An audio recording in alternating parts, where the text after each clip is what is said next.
Bon les gars, j'ai trouvé une Bible. Born to Run. Voilà. Né pour courir. Alors c'est le top. C'est le top et je vais essayer. Alors je vais vous montrer ce que je suis en train de faire. Donc voilà. Alors je cours d'habitude avec ça. C'est des Décathlon. C'est souple, c'est pas mal. Ouais, bon après, ça va bien. Et du coup, Born to Run, j'ai acheté des chaussures de plage. Il n'y a qu'une semelle, vous voyez, il n'y a rien. Et du caoutchouc. Voilà, ces chaussures de plage. Eh ben, je vais essayer de courir avec ça. Sans chaussettes.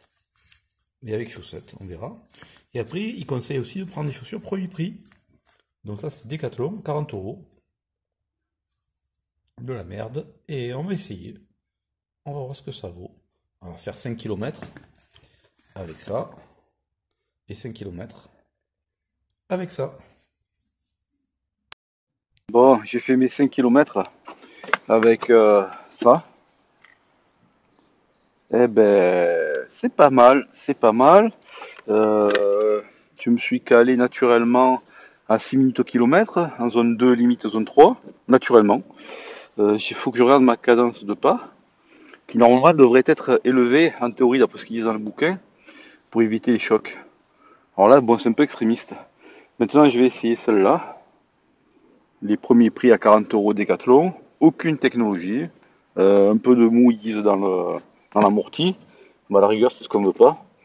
On va essayer, on va voir ce que ça vaut. On va refaire le même tour. Allez. Bon, alors le retour. J'ai fini le deuxième footing, le même parcours, 5 km, avec les premiers prix Décathlon. Rien à voir. Évidemment, un très gros amorti par rapport aux premières, c'est que des chaussures de plage, donc il n'y a aucun amorti. Donc évidemment, là, ça semble fantastique au niveau de l'amorti. Euh, Ils disent on peut les garder beaucoup de temps, même quand elles sont mortes au-delà de 1000 km en principe. Ils disent là, ben, tu peux les garder tant que tu veux. De toute façon, le but c'est qu'il n'y ait pas d'amorti. Donc là, il y a trop d'amorti même.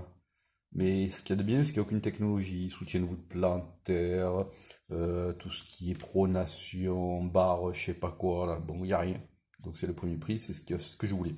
Alors je regarde un petit peu les deux footings pour les comparer. Le premier en fréquence cardiaque, j'étais 126 pulsations, la deuxième 130, donc c'est similaire. Le premier, avec les chaussons, j'étais à 5,50 par kilomètre, donc c'est du footing tranquille, hein, c'est du footing de base.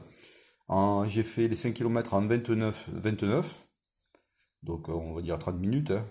Et le deuxième, j'ai fait en 28,39, donc en 5,43 km. Bon, donc j'ai gagné une minute. Ouais, bon. Ce qui expliquerait peut-être les 4 pulsations de plus, et puis l'amorti. Bon. La cadence, les deux, je les fait à 162 par minute.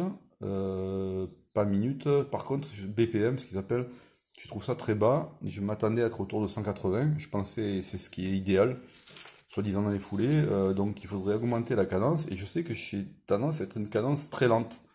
Donc même sur des petits footings, il faut penser à accélérer les bras. Du coup, ça va accélérer les jambes, mettre plus de cadence.